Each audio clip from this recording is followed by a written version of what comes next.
Are you in a relationship with someone who has different political beliefs than you? Are you just sick of the fighting? Do you just want them to finally understand your point of view? Well, if so, this episode is for you, and we have a whole lot to talk about.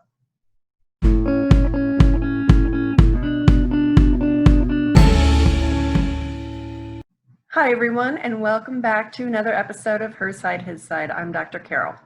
What we're going to talk about in this episode is how you can survive political disagreements when you're in a relationship.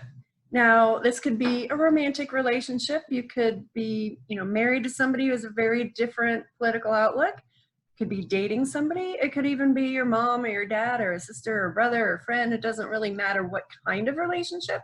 But if you are having a lot of fights and a lot of disagreements with this person based on how you view the world, at least from a political perspective, then that is what we're going to talk about today. I know so many people who are just like pulling their hair out because they just can't get the other person to even listen to them, not even to agree with them, but even to open their mind and listen to their point of view. So that's what we're going to try to work through right now.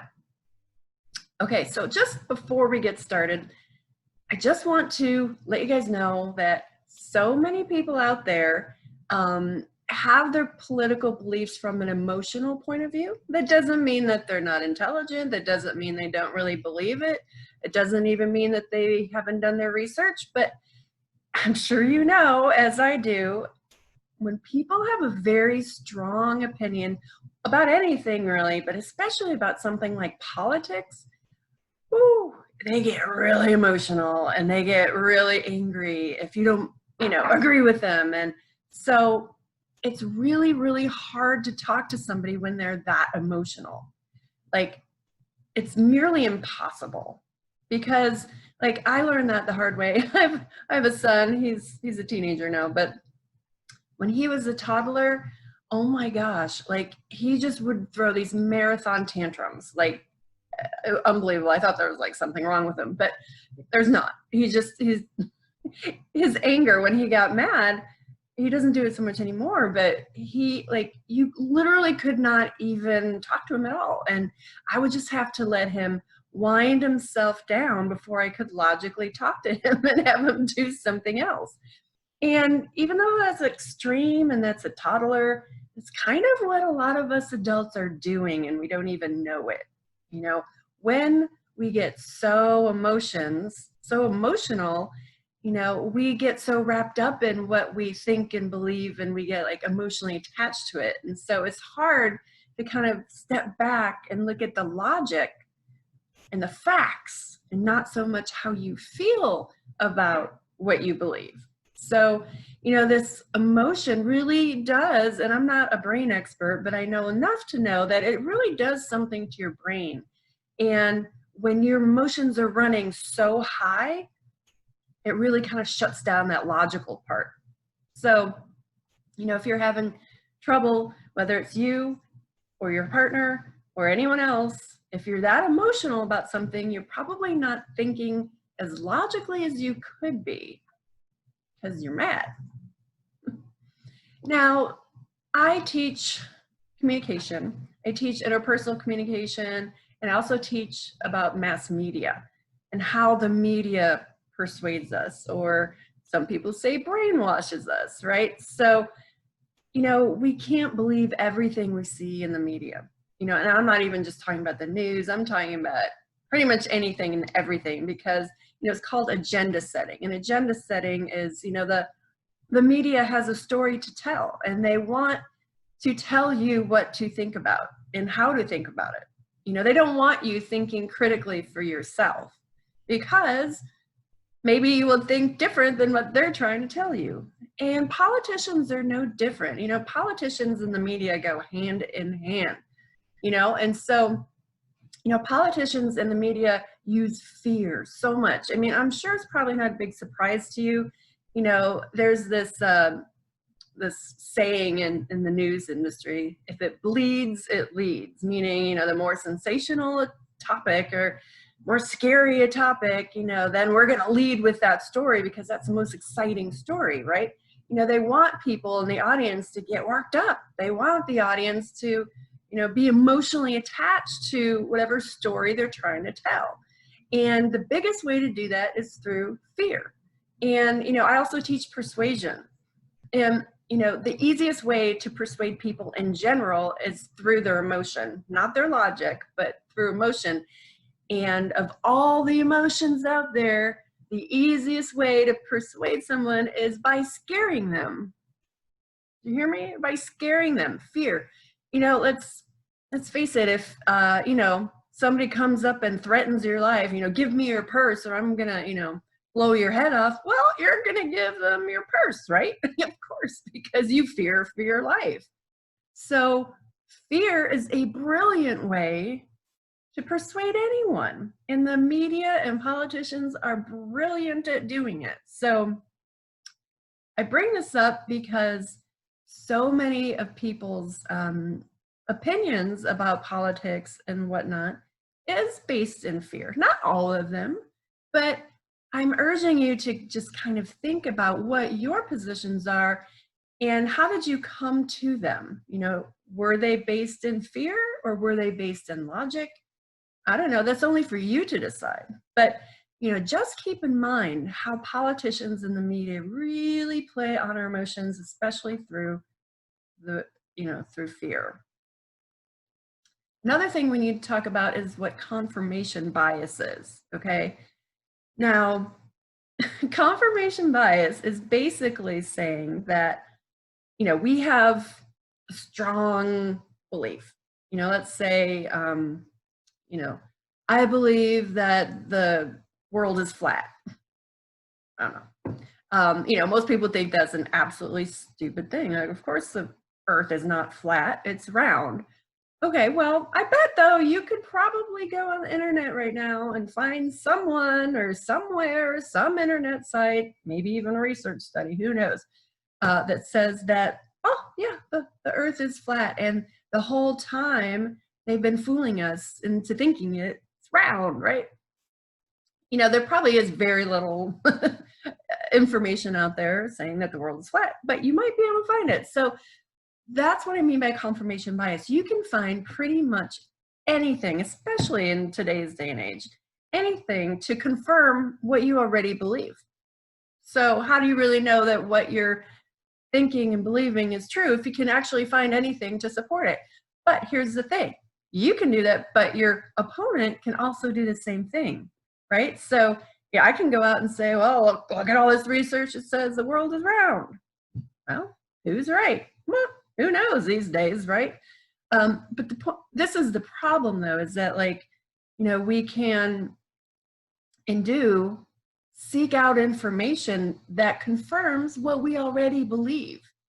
And the problem with confirmation bias is that people don't even know that they're engaging in confirmation bias. They're just like, see, I told you, I'm right, you're wrong, I'm right and you're wrong. Well, maybe you are right, maybe you're not right. That's the problem. So, be aware of your confirmation bias. You have it, I have it, your partner has it, the cat down the road has it. I mean, maybe not the cat, but we all have confirmation bias. It's just normal, but we need to admit it first so we can open our minds to other alternatives. So just keep that in mind. And then stop the fighting. Why do we feel like in this world we have to win? Let's face it, we do live in a very competitive world.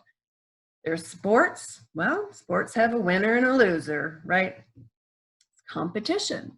What else do we have competition? Well, politics are competition.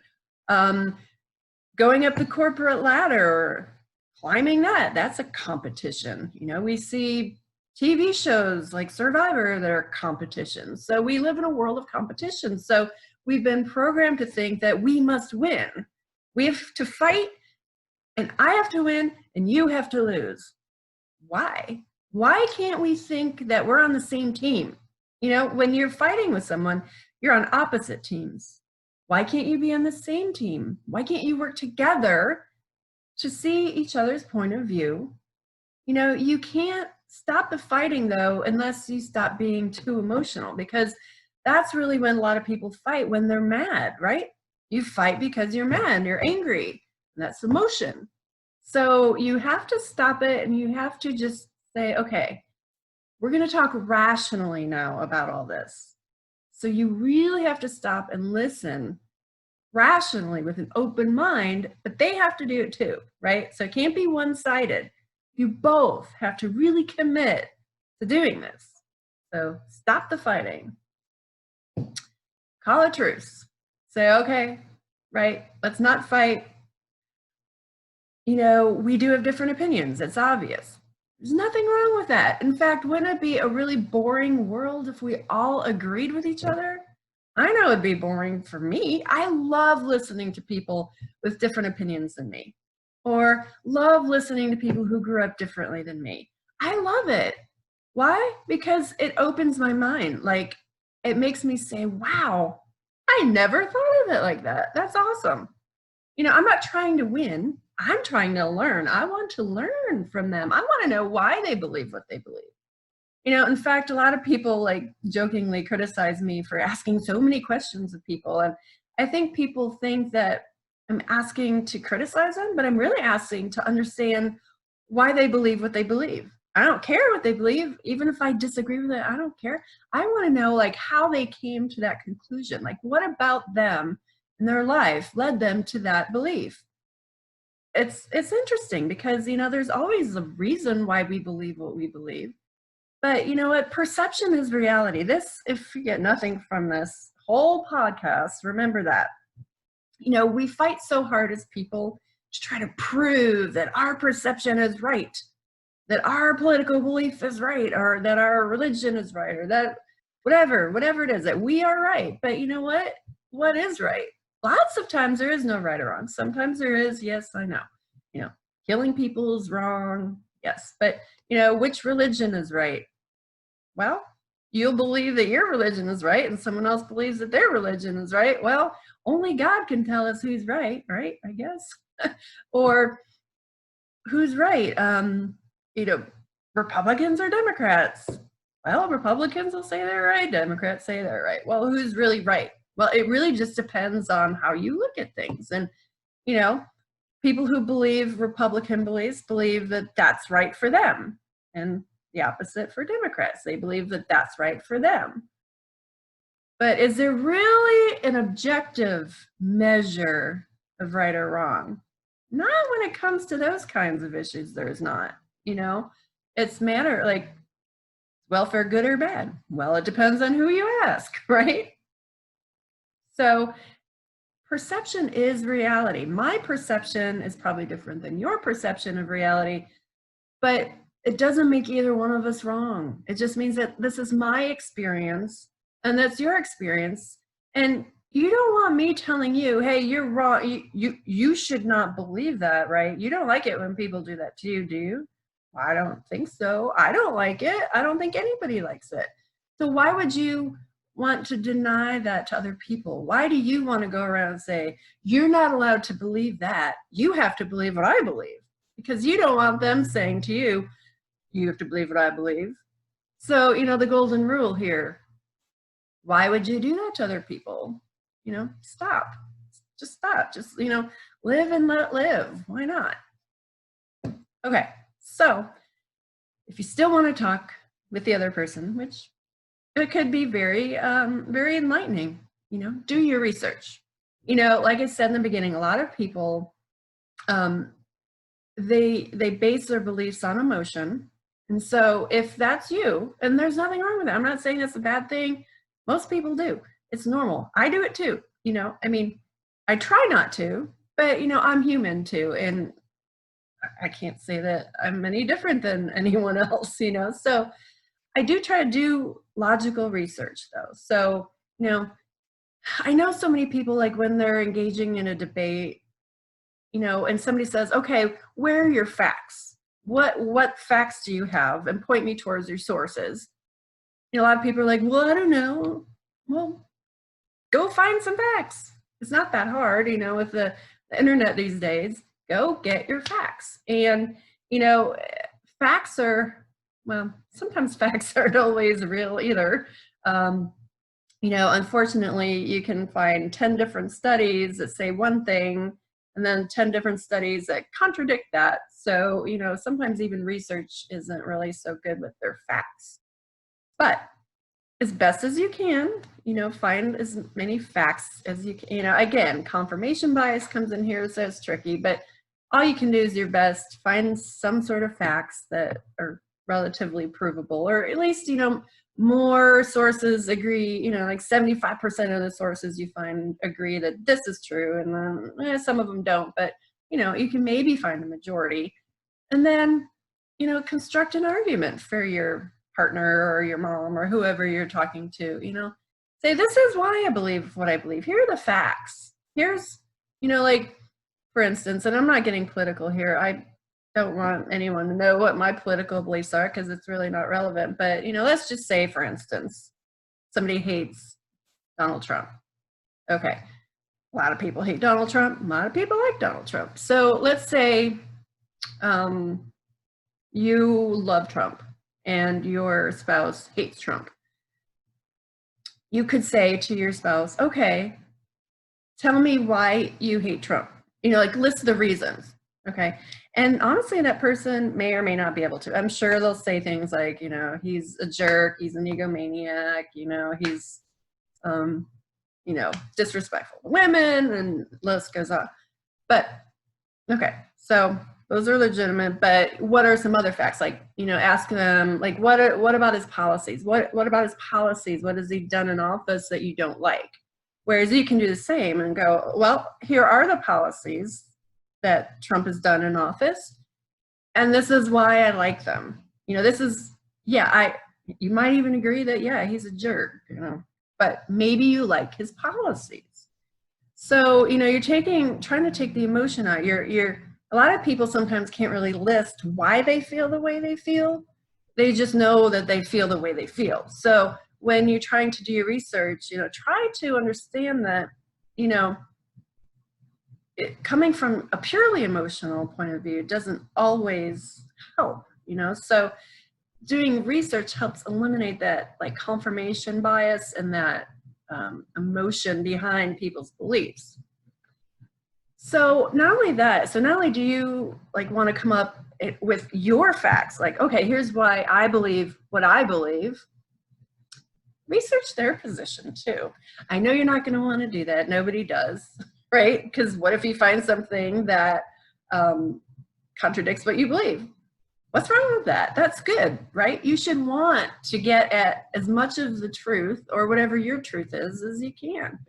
So, you know, this helps eliminate confirmation bias. When you're looking for opposite information that you believe in, it's hard to do, but it really will help you see the other person's point of view.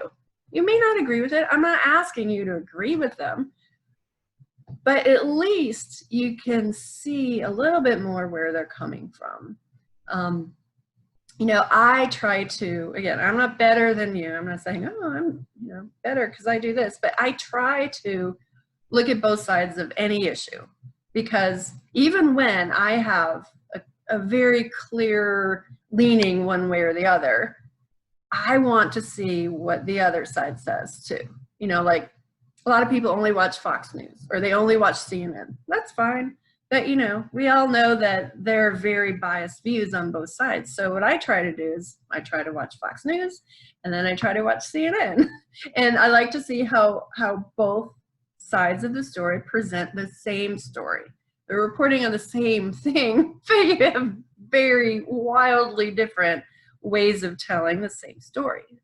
But I like to see that, because what if I'm watching Fox News too much and I'm like, oh, you know, Republicans are awesome, but then I hear on CNN how bad Republicans are. I'm like, oh, well, I never thought of that. Maybe there's some things about Republicans I don't like.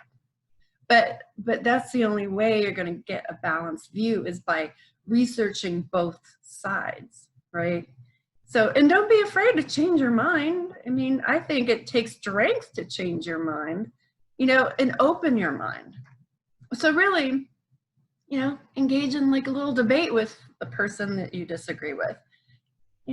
I used to judge debate when I was in graduate school, and it was really fascinating because each side had their own research, and sometimes I clearly agreed on one side or the other, but most of the time I was like, geez, I don't know. I don't even know who's going to win here, because they both made really, really good cases.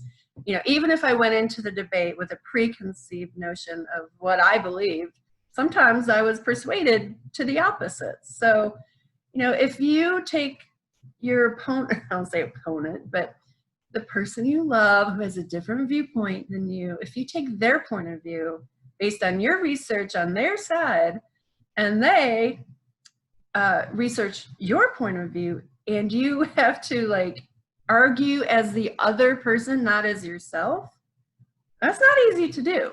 It's not. But it can be done, because debaters do it all the time. Like they're assigned a topic, and then they're assigned, they have to make a case for and against something, even if they don't believe it. And it forces you really to get out of your own mindset and to see something from their point of view. Again, you don't have to agree with them, but at least you're showing a little bit of, empathy, and say, okay, I'm trying to learn your side. I'm trying to see why you believe what you believe, because I love you, you're an important person to me, and so I'm going to take the time to try to learn, because I love you. I think that's a good thing. So that's why it works. Empathy, right? It forces you guys really to become more logical about your beliefs. And when you're more logical, you can have more empathy, because you're really seeing not just the emotional side, but you're seeing the logical side as well. And so, you probably will feel good too that that person loves you and cares about you enough to go and really research why you believe what you believe. And they will feel, loved by you because you did that too. So, this really is a two-way street, though. You can't just have one person do this. You both have to, like I said, call a truce, stop the fighting, dig deep into the details and the logic and the facts as much as possible. And then, again, you still may disagree at the end of it, but at least you went through this process to try to create more empathy and everything. So anyway, I hope this has helped you. I do also personal coaching. So if anyone wants to get in touch with me, if you have any questions, maybe I didn't cover something in this and you have, a personal situation that you would like some advice on, I'd be happy, very happy to talk to you about it. So, hopefully at least you have figured out now that, let's call a truce. Let's look at it logically. Let's love one another. That's really the key here. I just hate so much what our world has turned into sometimes, especially with social media. And I know you know what I'm talking about. It seems like social media these days is just one big fighting fest, like when it started, it used to be like, oh, cool, like nice little pictures of your kids and stuff and your dog. But now it's like, I hate so-and-so and I hate so-and-so and this person's bad and you're a horrible person. And it's like, why are we doing this to each other? Why are we letting politics divide us? Why are we letting politicians divide us? We should stop. We should come together, love each other. And that starts with just the people that you love, the people in your own life. So, if nothing else, I hope I've inspired you to, put down your guns, not literally your guns, but you know what I mean? You're like, just start loving each other again. Stop hating each other. Stop fighting. Let's get along. We are one human race. Let's understand each other. Let's try at least and try to love each other and try to have some open minds. Okay, so that's about all I have. Again, if you have, any personal questions or situations, please contact me, drcarolmorgan.com. I also have a relationship and dating website called Her Side, His Side, the name of this podcast, ironically. And if you like this video, please subscribe, hit the like button. I do lots of other kinds of videos, mostly about dating and relationships, but this one in particular I thought was really important because I know so many people who are in relationships with people who, don't understand them, and they just fight all the time. And so hopefully, this was helpful to you guys. So, well, that is it for this episode. Thank you so much for being here. If you've enjoyed this and you think it can benefit other people, please share it with anyone you think it could help, because that's why I'm here. That's why I do these episodes and these podcasts, because I want to help people. I want to help people live their best lives, to be happy with themselves, to be happy in their relationships, and it can be done. And so that's why I would say I really, wish you guys nothing but love and peace and joy. And, I love you all. I appreciate you all. I really do. And again, thanks for joining me. And until next time, peace out.